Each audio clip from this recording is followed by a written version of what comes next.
I got Mepsigram on my left, Will Tennyson on my right, and Will looks at me and says, is there any way that anyone can beat Wesley Vissers? Look at the size of him. And then we watched Mike Sommerfeld turn around and he could not believe the shreddedness of the glutes. Guys, it doesn't make sense. Coach Greg, and we just wrapped up prejudging here at the Arnold UK, where Sam Sulek made his second appearance on the Arnold Classic stage. We have a battle between Mike Sommerfeld, who finally made his weight class. He's the appropriate weight for the appropriate height. And he's going up against Wesley Vissers, who looks like a monster. He's so huge. But let's first talk about Sam Sulek. Will he, in fact, improve on his last showing at the Arnold Classic in the United States? The answer is yes. He actually improved. He is going to place higher than he did last time. And with this competition, he cements himself as absolutely deserving of being a high-level IFBB pro. Perhaps the doubters are saying, oh, he was just handed the pro card, that he didn't deserve his 8th place finish. He's going to place higher than 8th place in this competition, and he actually got about 6 pounds bigger. Now, you're thinking, how could he put on 6 pounds? Is it 6 pounds of muscle in a matter of weeks? Well, the answer is he never dehydrated his body quite as much, and so he was able to come in a little bit fuller. His muscles appeared to be bigger, and he had dramatically improved his posing. Now, can he in fact get any better? Of course. Even though he had made improvements on his posing, you could see that he could still do some altercations to flexing his glutes. Sometimes they were relaxed.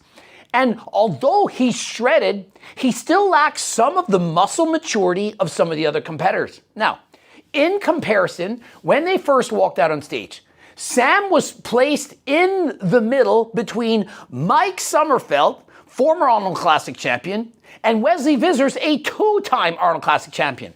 And so we got to see immediately what Sam would look like against arguably the 2 of the top 3 classic physique competitors in the world. The only one missing was in fact Ramon Dino. And honestly, for being his first year as a pro, he didn't look all that bad. Now, is he at their level? Of course not. But he absolutely belonged on stage. Now, Mike Sommerfeld, he is peeled. Now, from the rear, arguably the most shredded glutes in the entire competition. I saw perhaps one other gentleman who was as lean as him, but it looks insane. It's incredible. In comparison, Wesley, the glutes, he is lacking a little bit. And so in the rear double bicep pose, Mike Sommerfeld has a very small waist and extremely wide shoulders. Now, in comparison, Wesley Vissers is just bigger. He's thicker. He's huge. But if you're going by bodybuilding, if you're trying to say who's going to win a bodybuilding competition, you got to say it's going to be Mike Sommerfeld. In particular, when they go to the side chest pose or side anything, Mike Sommerfeld's legs are this wide. It makes no sense.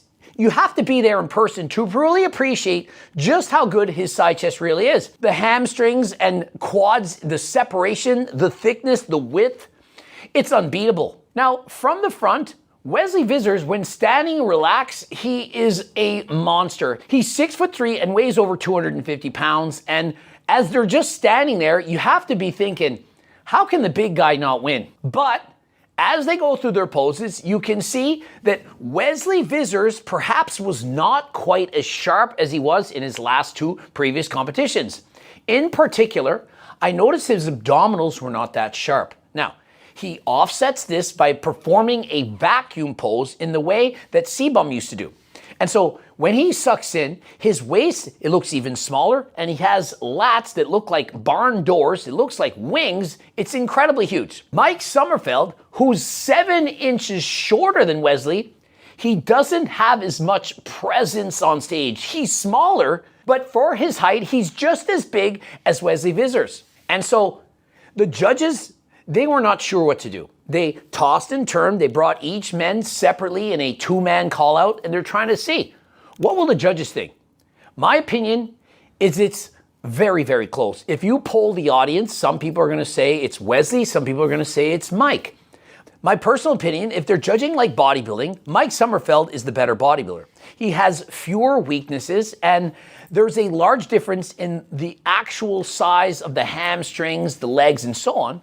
But if you're going by what's classic, who perhaps more represents the classic look and who I'm actually rooting for, it's Wesley Vissers. Now, do I know who's going to win? No, I absolutely do not. I think it could go either way. In the same way that Ramon Dino competed against Mike Sommerfeld at the Olympia, I believe it's that close.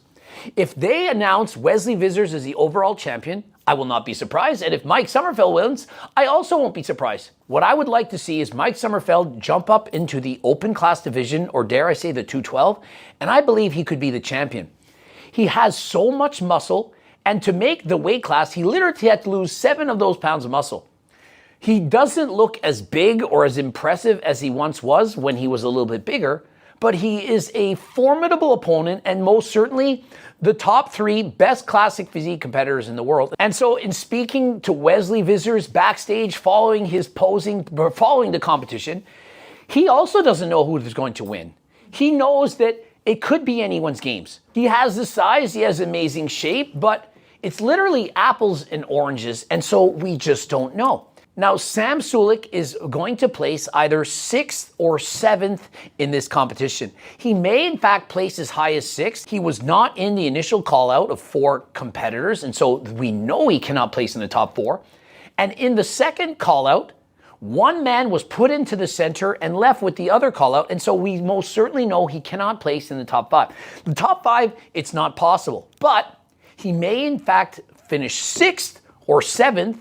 But in either case, that is 1 place or perhaps 2 places higher than he did in the Arnolds in his previous competition. And so I was watching the competition directly behind the judges. The best seats in the house, dead center, 1 row behind the judges. I'm watching the competition. I got Mepsigram on my left, Will Tennyson on my right, and Will looks at me and says, "Is there any way that anyone can beat Wesley Vissers? Look at the size of him." And then we watched Mike Sommerfeld turn around and he could not believe the shreddedness of the glutes. Guys, it doesn't make sense. When you're sitting there and they're literally 10 feet away, we're just staring at the glutes. And listen, we're not Mr. Mike, we're not gay, but we can't help ourselves. And also, Will mentioned, how does he have that waist? And I said, what do you mean? He's like, how small it is. It's so teeny that it makes his shoulders look that much wider. It's crazy. People at home are watching the big screen and you're sitting here in the front row and you see the difference. And I'm like, absolutely. You look at the big screen and you're like, you can't judge that competition. And so the people sitting at home, you guys see the shape, you see the silhouette, and yeah, you can see some details. But when you're sitting like this and you're looking up and you're like, what am I even seeing? Like, we're so close. And so that is the fun, the enjoyment of being at a competition. You're watching at home and you're debating, well, who should win? Maybe Sam should win. Is Sam the best? Is it size or shape? Last competition, Sam placed 8th, and I forget this man's name. He was placed 9th, and many people are thinking, he's better shape, he should win. I'm like, yeah, but Sam is so much bigger. And so again, he's battling with him. He might leapfrog Sam, or Sam might, in fact, stay ahead of him. Is it more shape or is it more size? And the fact that we don't know, the fact that we all have different opinions, essentially, bodybuilding is a beauty pageant. You're choosing which looks better. That is in the eye of the beholder. Do you prefer more size, more shape, more height, more mass? Do you favor more the back or the front? Which is more important? Because trust me, no one wins every single pose. No one has every single body part better than the rest. I don't care who it is. Sebum, 6-time classic physique Olympia champion. Sebum didn't have better biceps than Sam Sulek, and so what do you prefer? And that is the beauty of the sport. And so I cannot wait to watch the finals to see who is it that's going to come out on top. Is it going to be Wesley? Is it going to be Mike Sommerfeld? And will Sam Sulek move up a position into 7th, or will he in fact make the top 6? What I do know is, guys, it isn't too late if you want to leapfrog. And so Sam, if you're watching this video right now, come up to my room at the Hilton. You know where I am. I'll give you a bag of Eggies and some Turk Platinum. It's going to dry you out and get you more fullness than last time. Wesley Vissers, Mike Sommerfeld, if you want to win, I got one final box for you. It's your last chance, and so you got to bring it. And remember, if you're watching this video right now, you're clearly unemployed. It's a Friday. Thousands of fans met me today talking about gregging their Doucettes and using code unemployed and getting my freaking cookbook. And so the Eggies to glycogen load and the Turk Platinum to get you drier and more ready than ever before. Don't forget to use code unemployed. Subscribe, click the bell button, comment to boost the algorithm, like the video if you in fact liked it. Don't forget to watch one of those two bloops. And of course, if you want to get sponsored by HTLT Supplements, you got to click the link. You want to get coached by myself and my team of meeting people I'm coaching at the expo as well. If you want to carry the supplements like the Turk Builder Mac in the stores and or your gym, click the friggin' link. And until next time, yo necesito practicar más. Et al próximo fois, au revoir.